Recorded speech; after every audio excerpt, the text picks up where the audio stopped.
The Bible is full of admonitions, reminders, commands for people to love God. For instance, Deuteronomy 30, verse 16, "For I command you today to love the Lord your God, to walk in His ways, and to keep His commands, decrees, and laws. Then you will live and increase, and the Lord your God will bless you in the land you're entering to possess." A command to love God, isang utos na ibigin ang Diyos. Joshua 23, verse 11, "So be very careful to love the Lord your God." In Matthew 22:37, across the ages, the same theme would echo. Jesus replied, "Love the Lord your God with all your heart and with all your soul and with all your mind." So kung iisa-isahin po natin na hindi tayo matatapos ngayon sa dami ng mga verses na nag-uutos, nagtuturo na ibigin ang Diyos. So loving God should be natural because we were created by God. God does good to us. Dapat natural lang na iniibig natin ang Diyos. Psalm 116 verse 1, "I love the Lord for He heard my voice. He heard my cry for mercy." So siyempre, yung lagi nakikinig sa atin, tumutulong sa atin, natural, namamahal natin. So loving God is only natural. And loving God is necessary. Kailangan din. Hindi lang natural, dapat din, at kailangan nating ibigin ng Diyos. Psalm 31 verse 23, "Love the Lord, all His saints. The Lord preserves the faithful, but the proud He pays back in full." So kung minamahal natin ang Diyos at faithful tayo sa Kanya, iniingatan niya tayo. So kailangan mahalin ng Diyos, natural mahalin ng Diyos. 1 Corinthians 16:22, "If anyone does not love the Lord, a curse be on him." So ang hindi iibig sa Diyos ay sumpain. Malinaw na malinaw. Ibigin ng Diyos, mahalin ng Diyos, utos, itinuturo, may mga benefits, natural lang. Pero ang tanong, how can material, physical, and to see it to believe people love God who is a spirit, who is invisible? Paano ba iniibig yung hindi nakikita? Paano ba minamahal yung hindi mo naman nadidinig talaga yung tinig na eto, may sound waves na didinig mo talaga? Paano namamahal yung hindi nayayakap at hindi yung mayakap, hindi nag-aabot ng kape? Paano namamahal yung nasaan nga ba siya? How can we love God and how can we love an invisible God? Yan po ang pamagat ng ating pag-aaral at nawa pagpalain tayo ng Panginoon at magpakilala pa siya ngayon ng higit sa dati. Salamat, Panginoon, maaari po kaming magbulay-bulay, mag-aral na yung salita. At dahil inuutos nyo at itinuturo na kayo mahalin, ituro nyo nga sa amin kung paano ginagawa ito, gayong hindi namin kayo nakikita. Reveal yourself to us in many and deeper ways. And Father, may you enable us to really love you. As we study this topic, be our teacher, please. Be our speaker. Lift us up out of ignorance, out of being underinformed, out of little knowledge, so we can know you more. We can love you more. Father, release us from the bondage of darkness. Hayaan nyo kaming makakita ng dapat makita, makarinig ng dapat marinig, matuto ng dapat matutunan. We surrender our all to you. We bring every thought captive to the name of Jesus. And we ask you, Father, let your will be done. Kayo po ang masunod, kayong makapangyari. Kung anong nais nyo, siya pong maganap. Sinusuko namin ang aming mga kagustuhan, ang aming sarili, and we ask you, Father, that your will be done to your people. In Jesus' powerful name, we reject the work of evil and drive away the presence of evil. And we ask you, Father, we ask you, Holy Spirit, lead us so we can see and hear, we can know and become. Lead us. Be our speaker, Father. In Jesus' mighty name, we seek you confidently. How can we love an invisible God? Paano natin maiibig ang Diyos na di naman nakikita? Unang-una po, see God the way He wants to be seen. Kailangan tingnan natin, sulyapan, titigan ang Diyos kung paano niya gustong makita siya at hindi sa paraan na gusto nating makita natin siya. Do not insist on seeing God physically. Huwag pong ipagpilitan na makita ang Diyos ng ating mga mata. Because God is Spirit. John 4:24, God is Spirit. Siya is Espiritu at hindi talaga nakikita. Huwag nating ipagpilitan na makita natin siya sa paraanan na nakita natin ang ating kapwa-tao. Why? Because to see God is to die. Bakit? Exodus 33 verse 20, but he said, you cannot see my face, for no one may see me and live. So yung nagpipilit makakita sa Diyos, die first to see God. Ayaw nyo naman. Because God is spirit, so be a spirit yourself. Kung gusto nyong equal plane ang inyong pagtitinginan, you should enter the spiritual world. Live the physical one. Ibig sabihin, humiwalay ang ating espiritu sa ating katawan, pwedeng mangyari.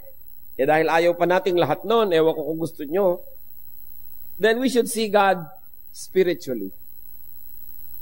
If we cannot become fully a spirit right now, so we should see God spiritually.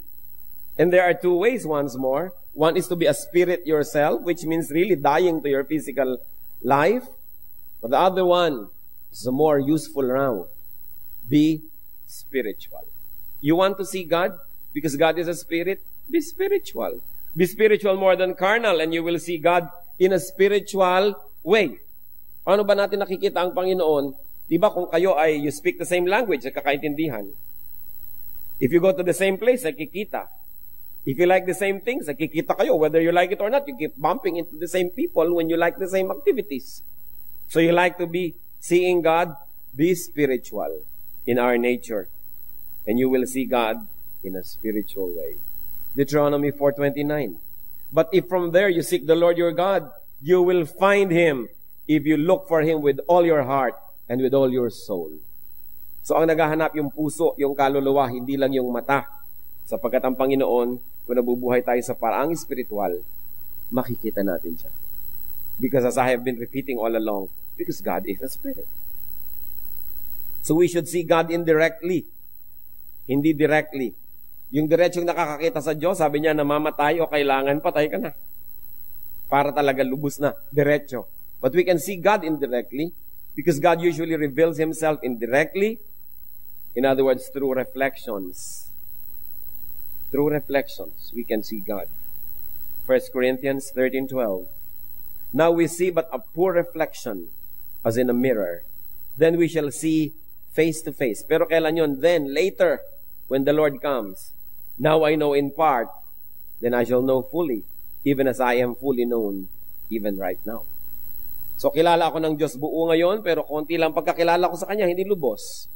Ngayon, nakikita ko lang, reflection, pero darating ang panahon, face to face.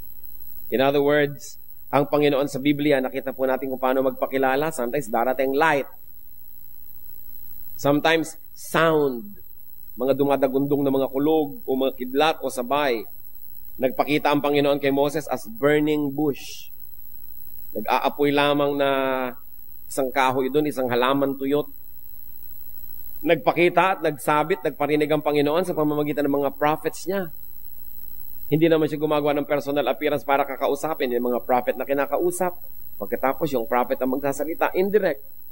And even the Father revealed Himself through the Son. So sa pamamagitan ng Diyos Anak, yung Diyos Ama ay nagpakilala rin, indirect. Hebrews 1:1-2.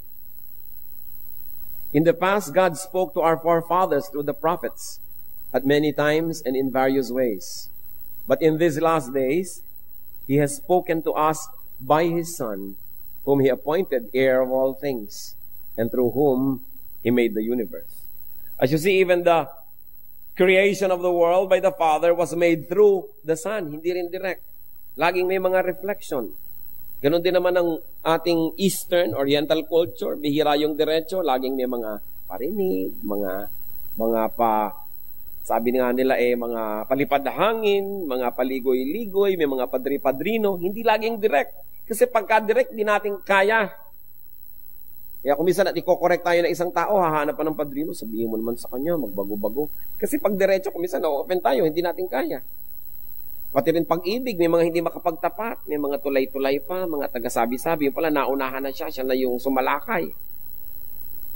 Kasi hindi tayo diretso. Ganon din yung culture na nakikita natin sa Bible, may mga dinadaanan. So mahalaga na tayo man nadadaanan ng blessing patungo sa iba, hindi tayo yung lagi na lang bantay sa lakay. Kung binibigyan tayo ng marami ng pagpapala ng Diyos, siguro hindi atin lahat yun ipinaabot sa iba, pinapadaan sa atin, hindi natin dapat sinosolo agad. Kaya merong mga dinadaanan. Napakahalaga yon. So, paano nagpapakilala ang Diyos? Saan ba siya dumadaan? We can see God through, first and foremost, His Word. Gusto niyong makita ang Diyos? Gusto niyong mahalin ang Diyos? Di, alamin niyo muna yung pwedeng malaman, yung nakasulat, yung nababasa, yung nakatape, naririnig, yung nakabraille, nakakapa. In other words, bago tayo lumampas doon sa very basic, very fundamental, doon muna tayo maglagi. So you want to know God? Wag muna yung kung ano-ano mga revelation at mga tinig-tinig na nadidinig. Know God first through what He has already said and what is already written in the Bible. Hindi sari-sari mga revelation ang hinahanap natin na yun malang mismong nakasulat doon sa Bible. Di pa natin alam. Pag hanapin mo ng Titus, akala relo. Hinahanap yung sound sa New Testament. Tapos gusto pa maraming revelation, ng mga direct revelation. Siyempre, bago muna tayong pagpakilala ang Diyos sa ganung paraan, ubusin muna natin yung nandun. Kaya ba nating ubusin yung nakasulat na? Sabi, gusto ko pong makilala ang Diyos, makita ang Diyos. Ba't ka nakatingin sa ulap? Masisilaw ka lang dyan. Papasukan ng kulisa pang iyong mata. Yumuko ka doon sa Biblia mo, tingnan mo, dahil makikilala mo at makikita mo doon ang Diyos. Because we can know God through the Word. 1 Samuel 3:21. The Lord continued to appear at Shiloh, and there He revealed Himself to Samuel through His Word. Hindi ko ano mga ulap na nagkikislapan, mga araw na nagdidribble, hindi mga bituing bigla na lamang nagsasayawan. Hindi ganun magpakilala ang Diyos. Nagpapakilala siya sa nakasulat niyang salita. Hindi ko ano mga kababalaghan, mga pangitain. Kasi kadalasan yung iba nag-hallucination na, sari-sari ang nakikita. Unahin muna what is known and what is seen and what is visible and readable. And then see God the Father through God the Son, through the Lord Jesus Christ. And of course, not His physique. Hindi na naman yung katawan. Pinagkakaguluhan na naman yung bangkaprasong tela sa Italy, yung ba talaga ang x-ray ng mukha ng Diyos. Physical na naman. Yung ba talagang mga bato sa banahaw na nakauka yung mga hakbang, yun ba talaga ang bakas ni Jesus? Ito ba talaga ang koronang tinik? No? Na isinuot ni Lord? Ito ba talagang nasa loob ng aking kwintas na relikaryo? Tunay, nakaprasong kahoy na nagmula sa krus na pinagpakuan kay Jesus. Ito nga bang nasa loob nitong aking mahiwagang bote, pinutol na buhok ng Panginoon? Ito ba ang kanyang koko, ang kanyang ingrown? Ang daming ganyan eh. Pinagkakaguluhan. Maniniwala kayo sa dami ng mesuot ng kaprasong kahoy na nagmula sa krus ni Kristo. Pag pinagdugtong-dugtong nyo, isang gubat na. At bakit mga yung gustong maniwala ay naniniwala agad, samantala ang mga Hudyo ay sinusunog ang kahoy na pinagpapakuan ng namamatay. So anong aabutan nyo? So alam na alam nyo. Meron pa nga sa Italy, isang buong bahay. Dinadayo ng karami-raming tao. Dahil sabi, doon daw sa bahay na yon, ipinanganak ang Panginoon. Bakit nasa Italy? Binuhat daw ng mga anghel. Maraming naniniwala. Yung pong mga masyadong mahilig na makita ang Diyos in a physical way, sari-sari ang makikita. So we are not interested with His physique, with the physique of the Lord, but with His ideals. Not with the way He looked, but with His personality. Not with all the kitchen implements and utensils He used, but His traits. Not yung mga hakbang-hakbang at bakas-bakas niya sa mga bato-bato, but His mission. Hindi tayo interesado sa kanyang mga isinuot, sa kanyang mga inupuan, hinigaan, but His heart. In other words, you want to know the spiritual God, transcend the physical and look for what is spiritual. Kadalasan din, nagkakagulo tayo. O eto ang damit ng aking lola, eto ang isinuot niya, eto ang kanyang gintong ngipin. Pero ano ba yung mga sinabi ng lola natin? Ano ba yung ideya niya? Ano ba yung pagkatao niya? Mas mahalaga kaysa sa material culture. Kaya yung pagpapakilala, hindi lang sa nakikita, lumalampas. Minsan sabi ni Philip kay Lord, Lord, ipakilala niyo naman sa amin ang Ama. Sabi sa John 14 ng Panginoon, verse 9, Jesus answered, Don't you know me, Philip, even as I have been among you for such a long time? Anyone who has seen me has seen the Father. How can you say, show us the Father? So gusto niya makita talaga, ito nakabukod, may bigote, matanda na, puti ang balbas. Physical na physical, cartoon na cartoon. Sige, paano mo masasabi, ipakilala ko sa iyong Ama? Hindi pa ba ako kilala? Kung ano ko, siya yun. Kung ano ipinakilala ko sa inyo, siya yun. Paano natin ipapakilala ang Diyos sa mga tao? Dapat nasasabi din natin kung ano nakikita mo sa akin. Yun ang Panginoon. Sabi mag-Bible study naman tayo, ipakilala niyo yung Diyos sa amin. O sige. Tapos ang ganda-ganda ng lesson sa Bible study, tapos yung buhay mo ang layo-layo doon sa lesson. Yung nakakalito yata. Kasi ang tunay na pagpapakilala sa pamamagitan ng ipapakita natin kung ano naging epekto sa atin, ang ipinapakilala natin. Gusto natin ipakilala ang Panginoon, makita sa buhay natin. Kahit malang hindi pa perfect yun at hindi pa kumpleto, nakakakita naman sila ng pag-asenso. Kamukha ka naman ng Diyos more and more. Then you become credible. So we see God through the Son. We also see God through creation. Ewan ko kung hindi kayo absent nun sa mga biology classes. Titingnan nyo sa ilalim ng microscope, sa loob ng microscope, yung mga kung ano mga cells. Makikita nyo na may Diyos. Bakit ganito? Yung mga cells na gumagawa ng pagkain sa halaman, nandun sila sa ibabaw ng dahon at wala sa ilalim kasi nandun yung araw. Paano nila nalaman doon sila pupunta? Kaya nalilito sila pag dinedekorasyon nyo ng ilaw yung halaman, may ilaw sa ilalim, nalilito yung cells kung saan pupunta. Pero meron silang dapat kalagyan. Pag tumingin kayo sa kalawakan, gumamit kayo ng mga kung ano-anong telescopes, nakikita nyo may Diyos. May designer eh. Kung nakikita nyo, bakit nga ba ang buko? Bakit ang nyog? Ang kapal ng balat. Kasi sa taas ng puno, pag naglaglag yung bunga, kung walang kutsyon, edi nabiyak. May kutsyon. Diba? At kung nahulog siya sa tubig, yun ang kanyang floater. Lulutang. Madadala ng alon sa kabilang pulo, dadami yung nyog. Kasi alam niyo naman yung creation, utos ng Diyos, magparami kayo. Kaya pati nyog, nagpaparami, lumulutang sa tubig. O yung mga puno ng nara, yung mga bulaklak nila, merong laki-laking parang pakpak. Para pag nalaglag, dadali ng hangin sa malayo, makakapagtaning din sa malayo. Yung iba naman, ang tatalino, nagpapatuka sa ibon. Kasi ang tamis nila. Tutukain ng ibon. Alam niyo kung ano mangyayari sa ibon? Pagdating banda doon sa malalayo, sige, siyempre, what comes in must come out. O, dito naman lalabas yung buto. O, doon na natanim, may kasama pang fertilizer agad. Tutubo na naman. Alam niyong may Diyos. Pag nahiwa kayo, bakit nag-aampat yung dugo pagkatapos nun? Ang nangyayaring proseso. Kung paano yung mga cells natin ay sumasabog pag nasa may mga bunga dito at may oxygen and they release threads like thrombins. Nagiging parang mga net. Sinasalo nila ngayon yung mga ibang cells ng blood. Kaya sila naaampat pag nahahanginan, tumitigas. So, tumitigil ang pagdugo. Alangan namang tsamba yun. Kaya sabi sa Colossians 1:15, He is the image of the invisible God, the firstborn over all creation. And Romans 1:20, For since the creation of the world, God's invisible qualities, His eternal power and divine nature, have been clearly seen, being understood from what has been made, so that men are without excuse. Sabi, mula pa noong umpisa, nung nilikha ang Diyos, ayan, nagpapakilala na ang Diyos mula sa mga bagay na kanyang nilikha. Hindi mo na kailangang akyatin yung langit para mo siya makita. Biyakin mo lang yung nyog. Malalaman mo na, ang linis naman ng tubig nito. Paano nangyari? Hindi ba kayo nagtataka ang mga halaman? Yang lupa, pareho lang naman. May puno ng siniguelas, may puno ng mangga, may puno ng kamatis. Pare-pareho lang ang sinisip-sip nila na nutrients, pare-pareho lang lupang nananiman. Ang bungang naglalabasan, iba. Pag dumaan na sa kanila, napipili nila na, itong ilalabas ko, yung ganitong lasa, yung ganun. May creator. Kaya sabi, walang excuse ang tao. Para hindi sabihin, hindi ko naman kasi nakita ang Diyos. Huwag mo akong sisihin na hindi naniwala. Wala naman ako nakitang proof. At ang lagay, lahat ay tsamba. Bakit yung mata natin nakakakita? Bakit kurap ng kurap? Hindi mo na iniisip kumurap. Alangan namang may tatalsik. Iisipin mo pang kumurap. Kurap. Natalsikan ka na. So nagkukusa na. Inuutusan nyo ba ang puso nyo pumintig lagi? Kahit tulog nga kayo, pumipintig.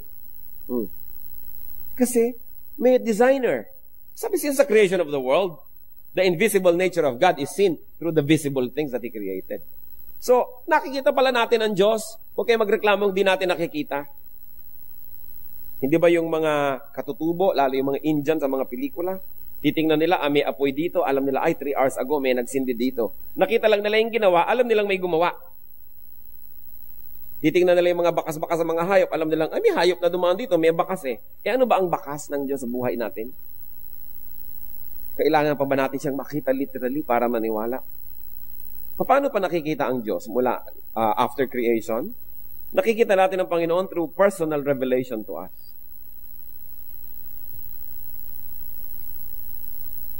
Genesis 35 verse 7. There he built an altar, and he called the place El Bethel, because it was there that God revealed himself to him when he was fleeing from his brother. So maraming paraan ng pagpapakilala ng Diyos. Meron na sa pamamagitan ng nature, meron sa pamamagitan ng kanyang salita, at merong very personal din. Nagpapakilala. Nagpaparamdam. Kumakausap sa atin. Sa paraang di natin alam kung paano. Pag sinasabi sa Bible na, and God said to Abraham, nadidinig pa niya talaga yung boses o nai-imprint pa sa kanyang puso. Hindi sinasabi sa Bible kung paano. Pero nagpapakilala.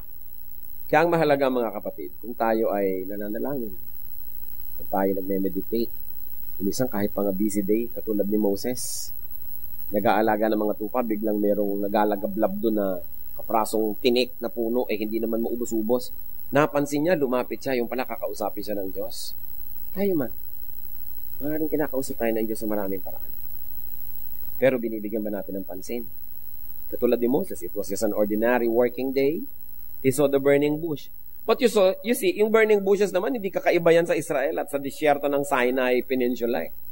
Kasi, sa init ng panahon, tuyong-tuyo talaga ang mga halaman at bigla na lamang nagsisiklab. At sandaling-sandaling siklab lang yun, palibasa tuyong-tuyo. Kaya namamatay agad. Kaya hindi ka makakita ng nagsisiklab na halaman. Hindi kakaiba. Pero si Moses, dahil pinansin niya yung nagsisiklab na yon, nahalata niyang parang hindi yata siya nauubos. Dapat ilang saglit lang, ubos na dahil mabilis maputupok dahil tuyong-tuyo. Patang tagal hindi pa maubos-ubos. Lumapit siya. At nung lumapit siya, doon niya nadinig ang tinig ng Diyos. Baka naman tayo, tinatawag din ng Panginoon. Gusto rin niya magpakilala, gusto niya magbigay ng guidance. Nagkanda tupok-tupok na yung burning bush, hindi pa natin pinapansin. Nagkanda malat-malat na yung preacher. Sasabihin pa, ay buti na lang kasama ko siya. Sa'yo yan, sa'yo yan. Yung hindi natin pinapansin, mensahe pala sa atin. Baka naman napagod na yung mensahero. Naubos na ang oras, hindi pa natin pinapansin. Because God is the same yesterday, today, and tomorrow. And if God was revealing Himself through people of the Old Testament, what will stop Him from revealing Himself to us now? Ngayon, paano natin malalaman na ang revelation ay hindi naman galing sa Diyos? Akala lang pala natin. Yung unang-una po nating binanggit, dapat alam natin ang salita ng Diyos. Yung written Word of God. So that we can protect ourselves from messages that are contradictory to the written Word. Because the Spirit of God, who caused the writing of the Bible and its preservation, will not contradict what was written and preserved with a message that's given to you now.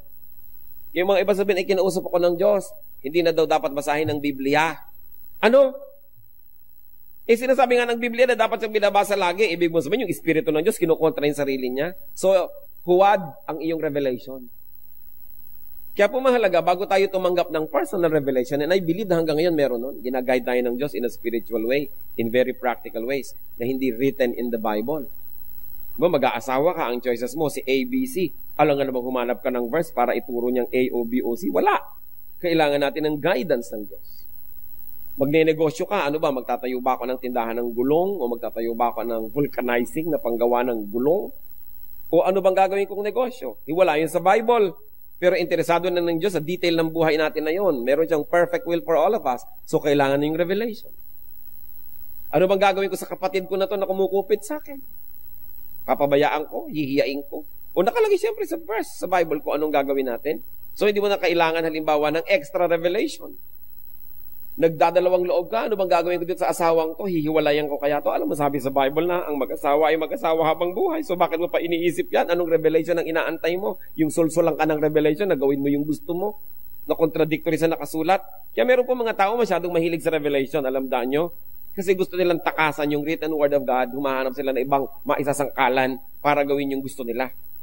Kaya kailangan tayo may naniniwala sa present day revelation. Unang-una, it must be referred to the Word of God because the revealed will to you will not contradict the written word that has been revealed to everybody else since the start. Kaya na-check po natin, kaya mahalaga is to know God through His word. And then, there is also such a thing as personal revelation. So, nagpapakilala ang Panginoon. Tayo po na nabubuhay sa pagsunod sa Panginoon, nakikita natin yan, kinakausap tayo. At sa pagsunod natin, napapatunayan natin yun nga ang kalooban ng Diyos. Pero tiyakin po natin, bago tayo susunod sa anumang iniisip natin na revelation, i-refer muna sa written word of God. And that is the standard by which we measure the authenticity of whatever revelation we receive. How else can we see God? Believe it or not, but you can see God through yourself. Nilikha tayo sa wangis ng Diyos. Nakikita din natin ng Diyos sa pamamagitan natin. Nananalamin tayo, hindi physically but spiritually, and we see God. Nakikita rin natin yung kabutihan niya, yung kanyang pag-ibig, yung kanyang kabaitan. Minsan nakikita rin natin yung kanyang pagdidisiplina. Nakikita natin yung kagustuhan nating maging tama at itama ang nasa paligid. Nakikita natin yun because God also reflects His image on us. 2 Corinthians 3:18. And we who with unveiled faces all reflect the Lord's glory are being transformed into His likeness with ever-increasing glory, which comes from the Lord, who is the Spirit. So you want to see God? Look at yourself. Look at other people also, especially those who are growing in the Lord. You will see parts of God. You will not see the whole of God, but you will definitely see parts of God. So ano pong makokonclude natin? That God is not really invisible.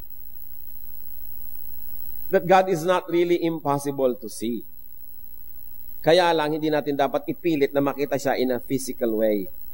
Those who insist on seeing God physically end up making their own gods. Yan ang panganib.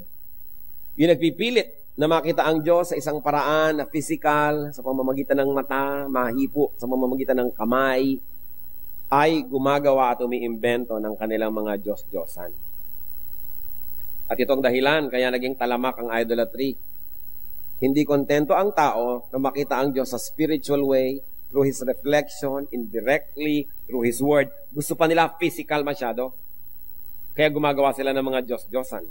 Psalm 115, verses 2 to 8.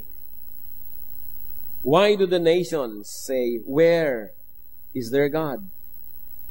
Hinahanap daw ng mga bansang hindi mananampalataya. O nasaan ang Diyos nyo? Nasaan? Patingin! Our God is in heaven. He does whatever pleases Him. But as for these people, na gustong nakikita ang Diyos, but their idols are silver and gold, made by hands of men. They have mouths but cannot speak, eyes but they cannot see. They have ears but cannot hear, noses but cannot smell. They have hands but cannot feel, feet but they cannot walk, nor can they utter a sound with their throats. Those who make them will be like them, and so will all who trust in them. So itinatanong dito, bakit ba tinatanong ng mga taong ayaw maniwala sa Diyos kung nasa ng Diyos natin? Ewan ko kayo, kung natatanong kayo ng mga kamag-anak nyo, o magsisimba na naman kayo, wala naman kayong Diyos doon. Nasaan? Patingin. Kailangan nahihipo, nahahaplos, napupunasan, nakikita. Sabi niya, yan daw sinasabi ng mga nations, where is their God? Sabi niya, our God is in heaven. Wala dito. Spiritually, narito, pero ang kanyang lubos na presensya, wala rito. At ginagawa niya kung anong dapat gawin, pero ang mga Diyos-Diyosan daw, nung mga gusto yan, ayan, silver and gold, gawa lang ng kamay ng tao. May bibig, may labi, pero di nakakapagsalita. May mata, pero di nakakakita. May tainga, pero hindi nakakarinig. May ilong, pero hindi naman nakakaamoy. May kamay, pero wala namang magawa't walang maramdaman. May paa, hindi makalakad, kaya nga pag ipinaparada, binubuhat, di ba? Kung naglalakad ba naman mag-isa, baka maniwala pa ako. Hindi, bubuhatin ko, tapos sasambahin ko, ako lang nagdadala sa kanya. Bakit? Sabi, hindi naman sila nakakapaglakad. Pag natumba, kailangan mo itayo. Pag umulan, kailangan mong payungan. So, bakit ako hihingi sa kanya ng proteksyon? Sarili nga niya, hindi niya ma-protect. Sabi, they cannot even utter a sound with their throat. Sabi, in other words, wala silang magagawa, wala silang kayang gawin. At itong malungkot, those who make them will be like them. In other words, yung gumagawa niyan, yung nananampalataya dyan, ganyan din, wala ding magagawa. Tulad din nung kanilang pinananampalatayanan. So the nations ask, where is your God? Ang kailangan, visible. What is wrong with gods that can be seen? Konting isip, mga kapatid. Anong problema kung may Diyos na nakikita? Anong problema dito sa mga pinag-uusapan ng mga Diyos-Diyosan? They cannot see. And you know why? They cannot see you. Because they cannot see. They cannot speak, they cannot hear, they cannot smell, they cannot feel, they cannot walk. In other words, they are helpless. So those who make them will also be like them. Ano po ang malaking problema kung nakikita ang Diyos? Because a God that man can see, a God that man can perceive, a God that man can contain in his eyes, is less than man. Is inferior to man. Pag kaya niyong pagkasyahin sa inyong mata, hindi yun mas mataas kaysa sa inyo. Kaya pag titingnan natin ang kalangitan, kasya niyo bang pagkasyahin lahat? Hindi, dahil sa likod natin, sa kabila ng likod ng planeta, may hindi ka nakikita eh. Kaya walang hanggan. Kung nakikita mo yung buong Diyos, pag napagkasya nyo sa mata nyo, maliit. Kasi kasya sa mata nyo eh. Kaya yung hindi nakikita, mas mataas kaysa sa'yo. Kasi kung kaya mo siyang makita, baka hindi kanya kita. Kasi ikaw ang may kaya, merong power above the person or above that which you call God. What matters is not to see God, but to be seen by God. Anong gusto nyo? Nakikita nyo ang Diyos o nakikita kayo ng Diyos? Wala kayong gusto. Gusto nyo siyempre yung nakikita. Amen ba yun? Kung nakikita kayo ng Diyos, dapat hindi nyo siya nakikita. Kasi mas malaki siya kaysa sa inyo. Kung kita nyo siya buong buo, nagkasya sa loob ng inyong mata, hindi siya ganun kalaki. Kaya, mabuti yung hindi natin nakikita. It is one assurance na mas dakila kaysa sa atin. Mas malaki kaysa sa atin, kaya tayo nakikita niya, siya hindi natin makitang lubos, kapra-kapraso lang, sa kalakihan. Kaya pagkita mo buong buo, eto mula ulo, eto paa, eto 2 feet pa nga ang sukat, paano nagiging Diyos? Ang liit.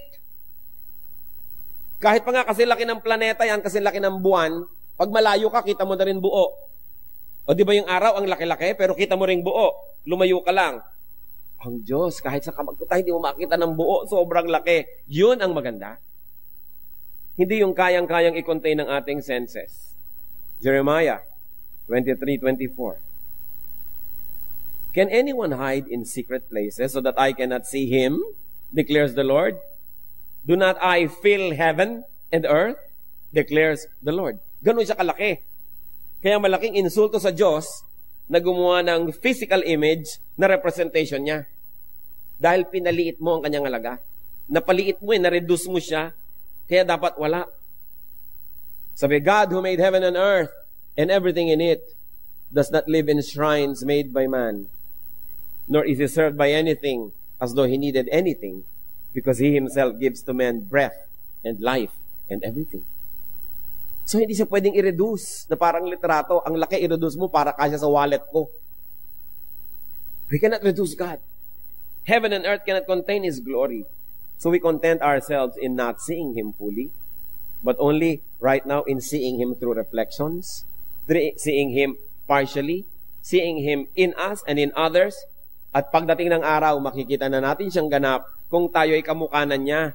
Ibig sabihin, hindi na tayo encumbered and imprisoned by this body. Hindi na tayo basta physical lang, because the Bible says, in a twinkling of an eye, we shall be changed.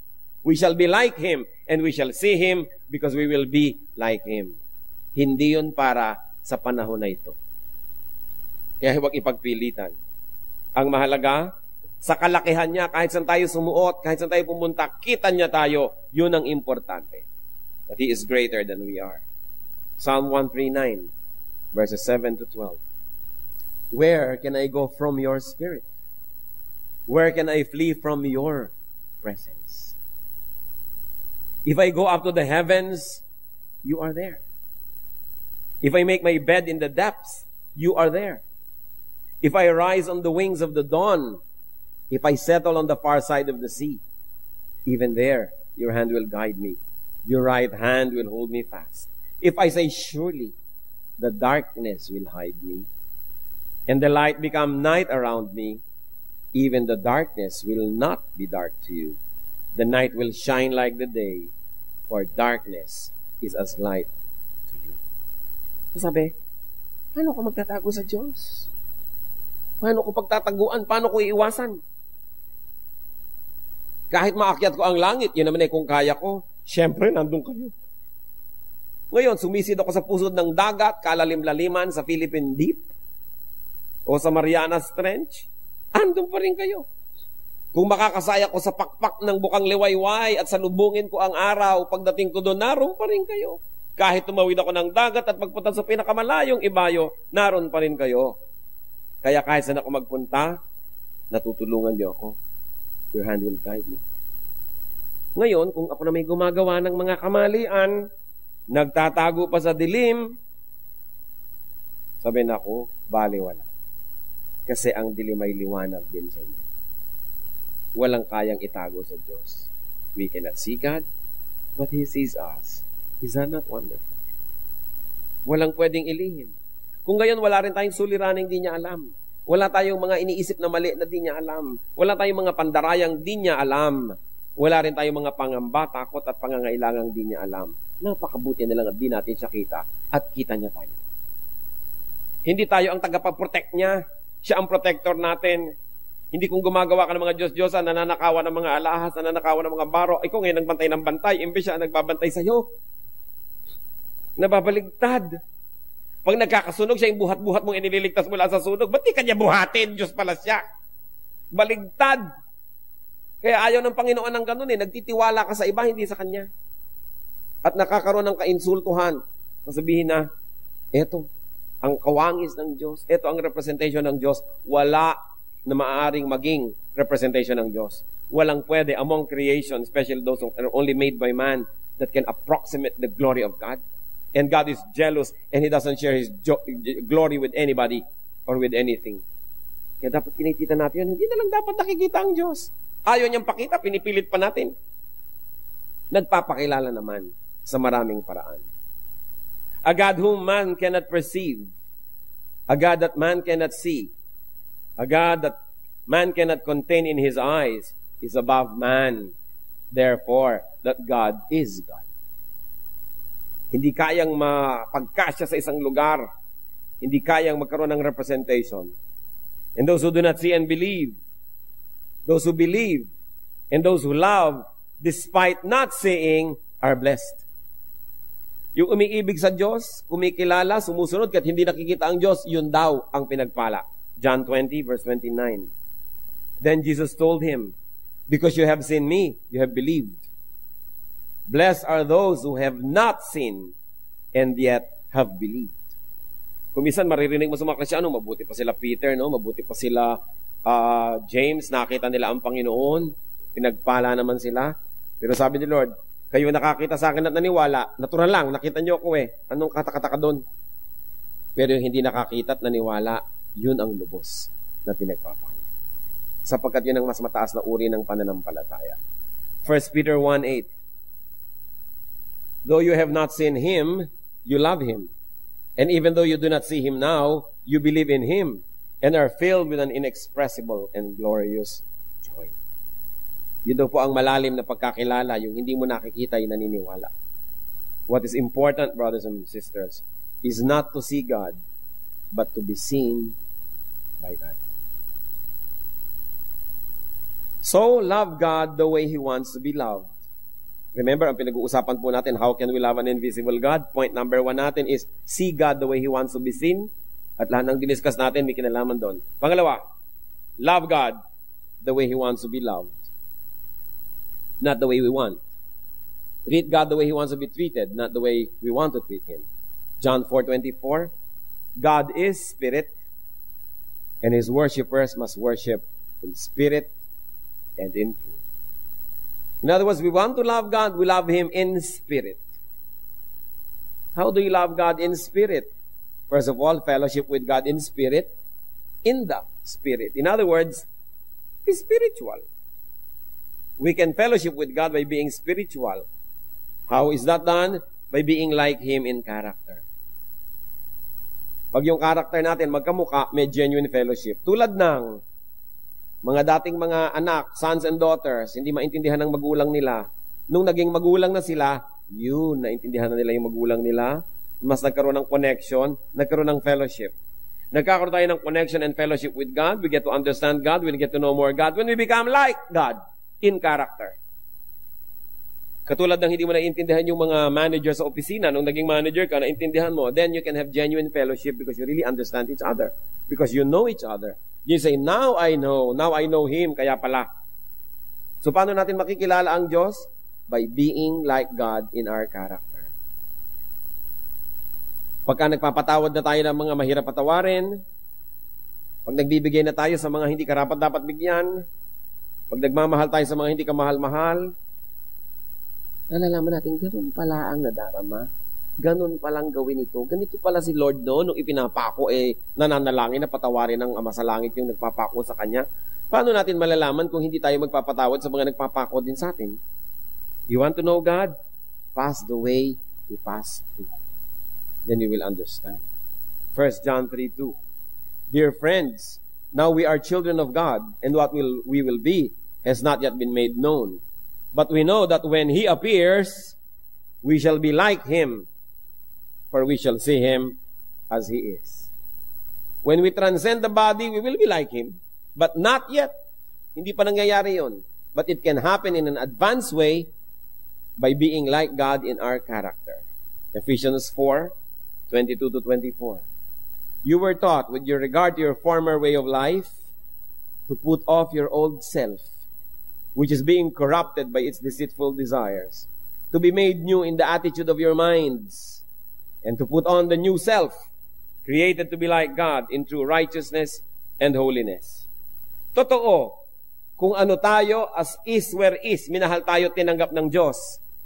Pero hindi ibig sabihin, hanggang mamatay na lang tayo, as is where is pa rin. Kung minsan, merong isang babaeng hindi marunong magluto. Sasabihin sa kanyang asawa, bakit? Tinanggap mo naman ako nung araw, hindi ako marunong magluto. Nung nililigawan mo ako, alam mo naman puro fast food ang kinakain natin. O bakit ngayon 20 years na tayong kasal, hinahanapan mo ako makapagluto?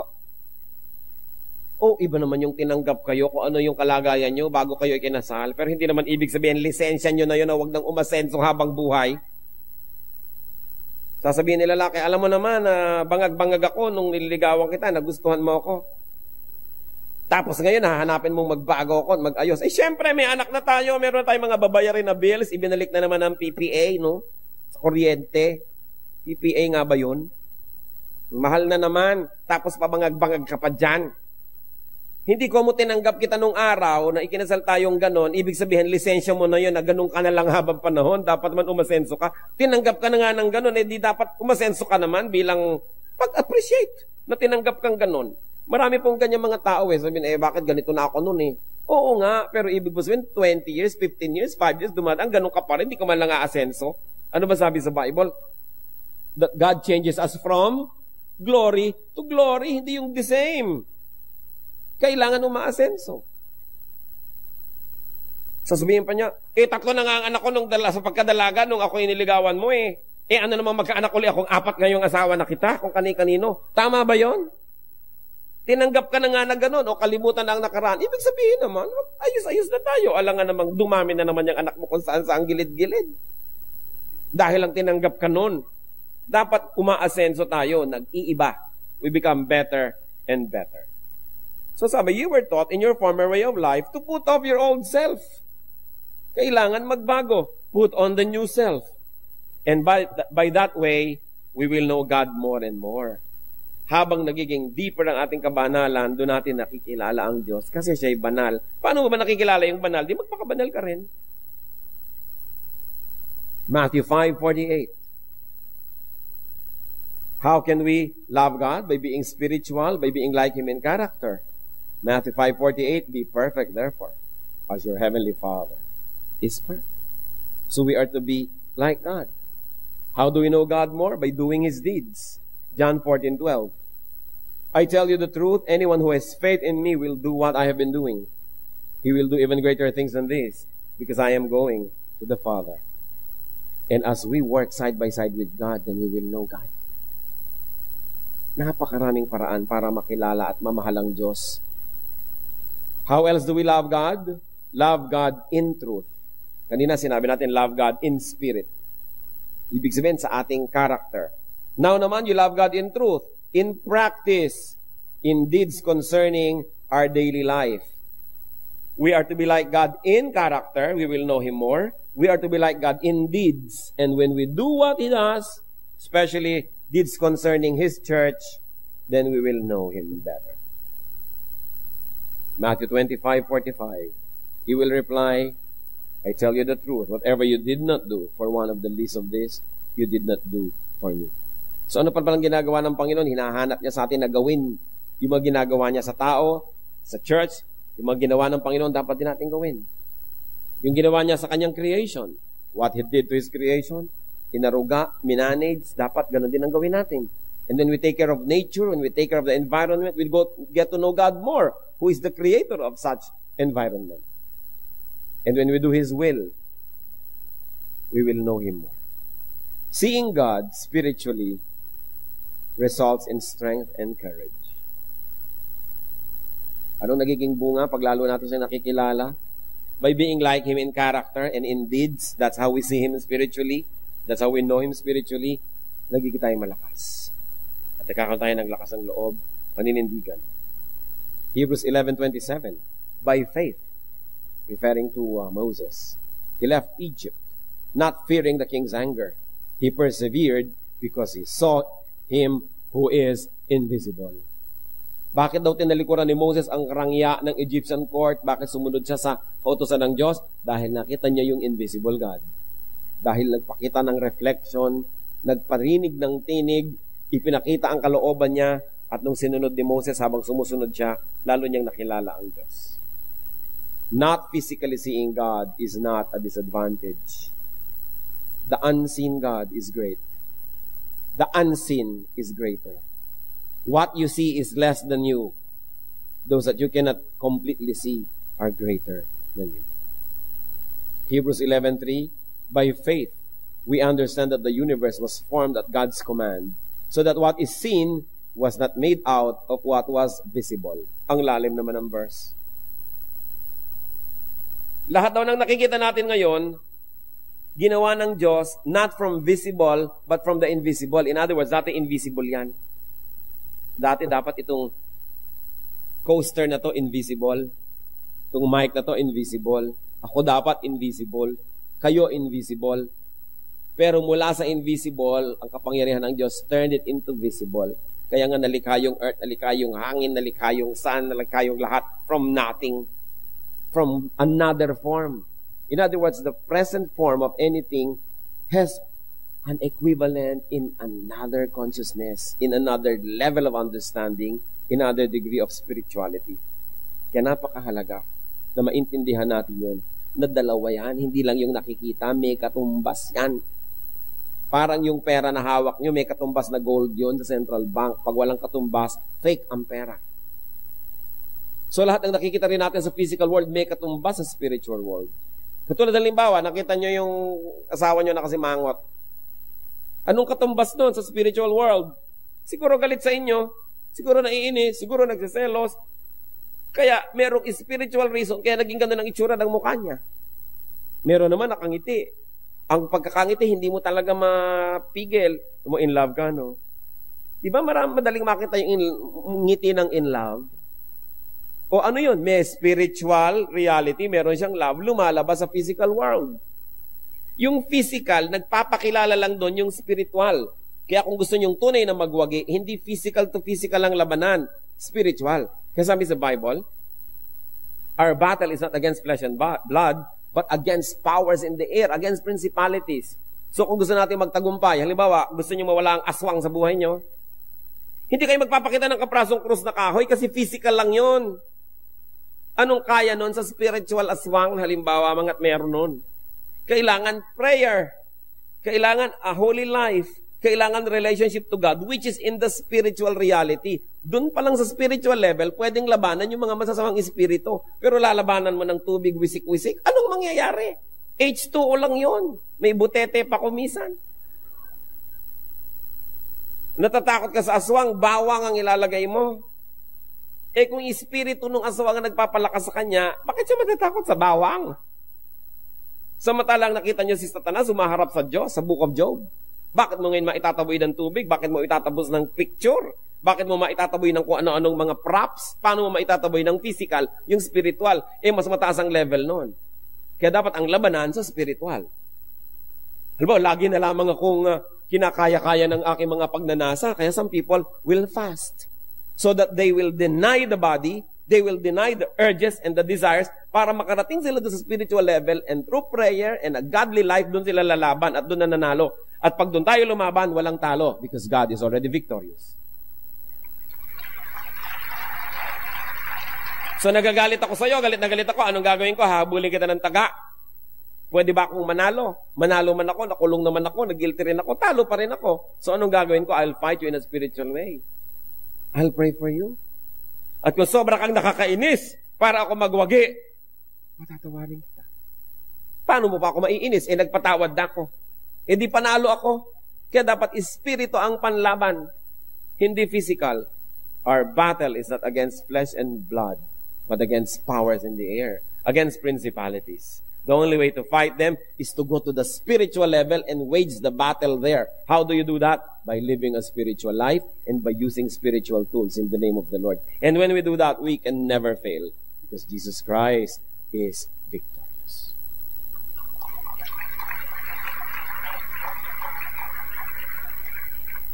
Sana nagkakaintindihan tayo. Na ang pinapalakpakan nyo lang, hindi dahil tumataas yung bosa, parang palakpak na. Palakpak ka na ngayon. Diba? Yung talagang unawaan nating lubos kung bakit. Kasi, napakalalim na pinag-uusapan natin. So, hindi pwede na gusto nyong palayasin yung masasamang espiritu, maglalagay kayo ng mga kung ano-ano mga rebulto dyan. Eh, kakoy, chok. Paano iiwasan ng espiritu? Eh, lampas doon ang kapangyarihan nila. Kaya ang panglaban natin, espiritu ng Diyos. Paano natin nakikilala ang Diyos? Hindi rin sa pamamagitan ng mga physical na yan. Lilipat tayo doon sa spiritual level. How do you do that? By being clean, by being godly, by being spiritual, by being honest.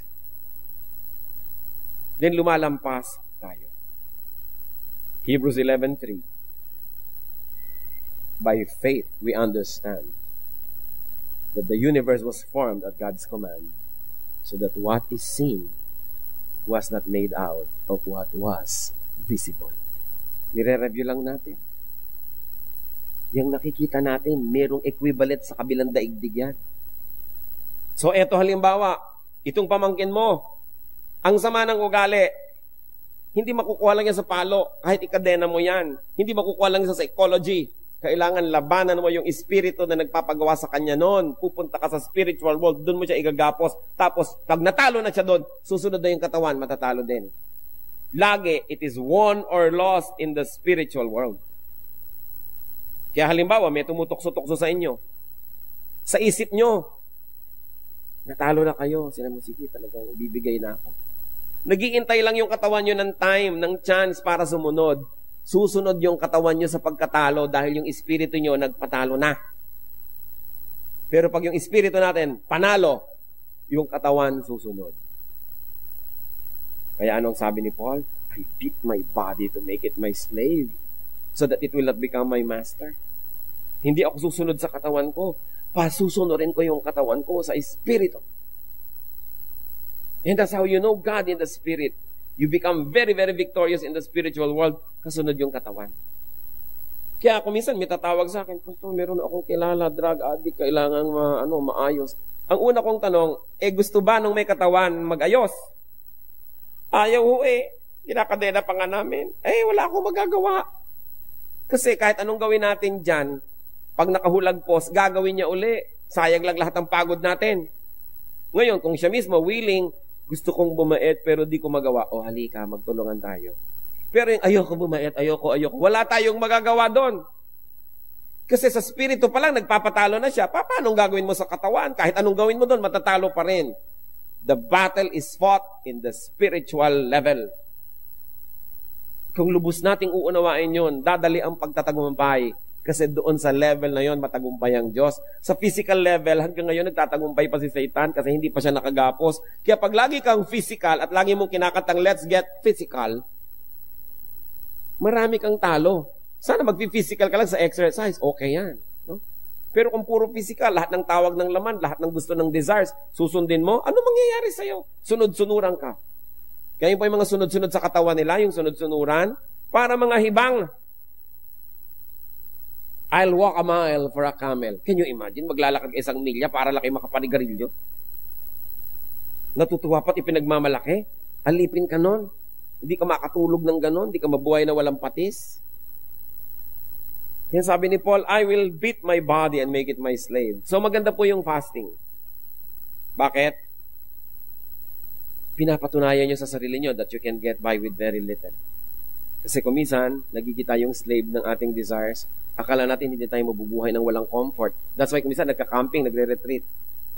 Para mahirap-hirapan ng iyong katawan, makakain ka ng hindi mo laging gusto, para you declare freedom and independence from your habits. Pero kung magka-camp, dala mo rin ang lahat. Bakit pa? Practice nga yun eh. Para sabihin yung, kaya kong mabuhay ng ang unan ko bag ng semento.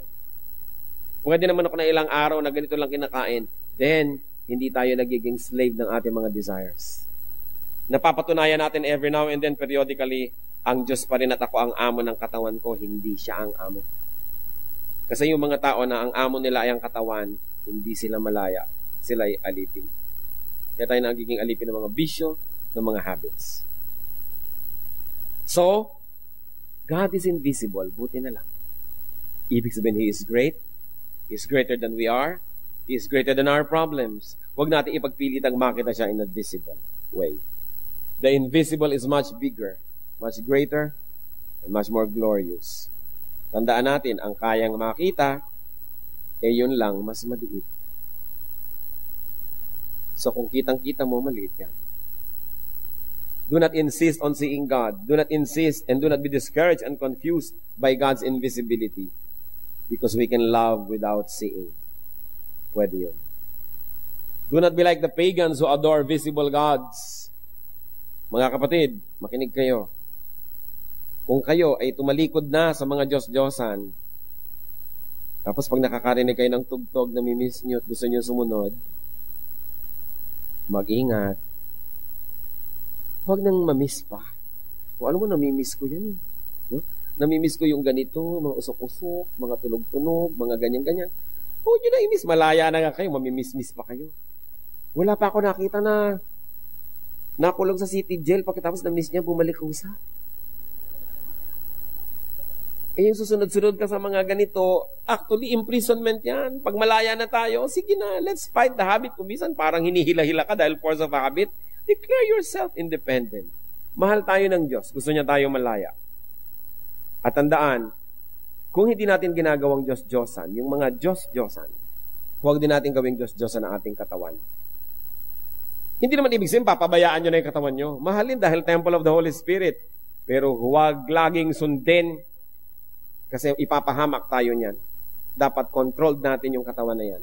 Sabi ni Paul, I beat my body to make it my slave. So let us love God, what? In a spiritual way. First, by being like Him in character. And second, by being like Him in our deeds, in our activities, then we will know Him. And we will develop this love affair with our Lord. Dear God, salamat, nagpapakilala po kayo sa amin.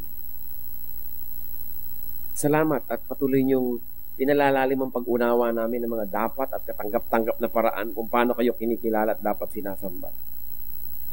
Sa mga pinalaya niyo na Lord doon sa slave ng mga idolatry, turuan niyo kami Lord na hindi lang maging malaya sa sarili kundi maging blessing din kami sa iba. Na hindi kami maka-offend needlessly, but we should stand for the truth.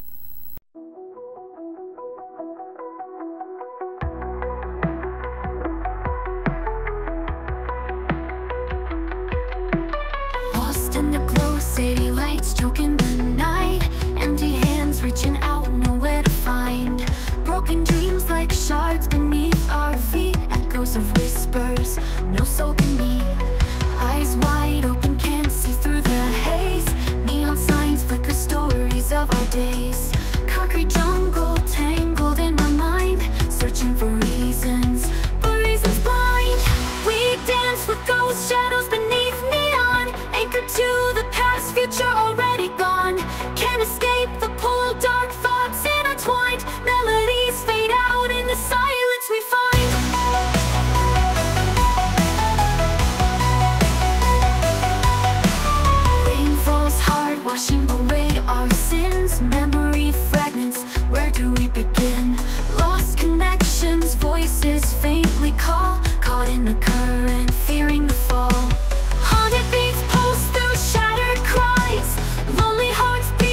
close shadows beneath neon, anchored to the past, future already gone.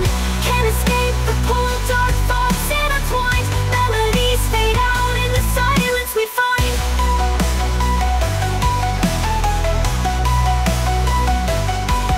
We dance with ghosts, but shadows can fade. Letting go of the past, a choice to be made. Break free from the pull, rewrite the design. Melodies rise up, a new strength we find.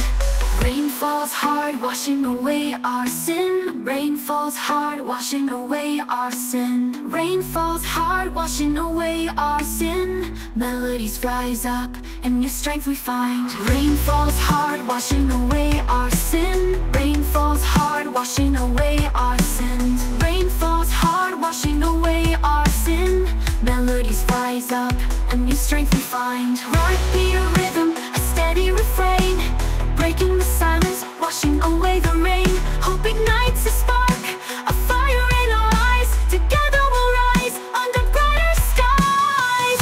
We dance with ghost shadows beneath neon, anchored to the past, future already gone. Can't escape the pull, dark thoughts intertwined. Melodies fade out in the silence we find.